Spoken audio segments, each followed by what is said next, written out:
এই পাত্রের মালিক হচ্ছে প্রদীপ, সেই টুকটুকি অর্জুন বাবু হচ্ছে প্রদীপকে খুব ভালো বন্ধু। এই অর্জুন বাবু একটা নিজস্ব কাজ হয়েছে, এই দুটো পাবে, মানে প্রদীপকে পাবে আর অর্জুন বাবু পাবে, দুটো পাবে। আমার একসময় গান গাইতাম,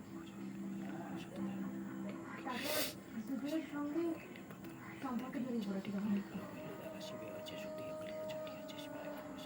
বলছি আমাদের বলেছিল না যে ওখানে একটা পাবে গান গাইতো, সেখানে মালিক ওর সাথে অসভ্যতা করার চেষ্টা করেছিল, প্রতিবাদ জানায়।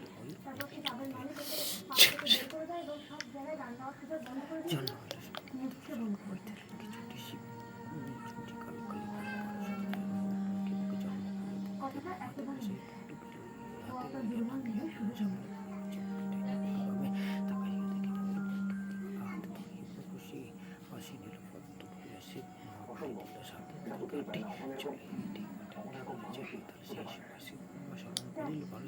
সেটা আপনি একটু করে নিজের চোখে দেখতে পাবেন।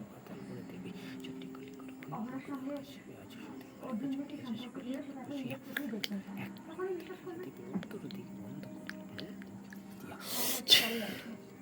ওদের কথাবার্তা শুনলেই বুঝতে পারবেন যে অর্জুনের সঙ্গে আমার কোনো প্রেমের সম্পর্ক ছিল নাকি ঘৃণার সম্পর্ক ছিল।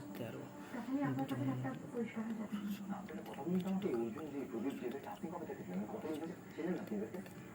যবে থেকে অহনার ব্যাপারে আমরা খোঁজ খবর নেওয়া শুরু করেছি, তখনই এদের সঙ্গে আমার আলাপ হয়েছে। আমি আপনাকে চিনতে পারছি না।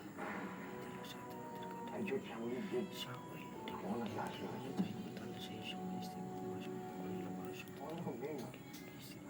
বাপের মানুষের সঙ্গে কথা বলেছিলাম, কাদের কাদের কথা বিশ্বাস করেছে।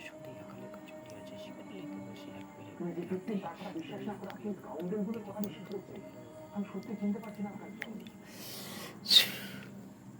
আমি বলছি Shyamali, Ahana is not that kind of a girl. Ahana আসবে না, আসবে না, আসবে।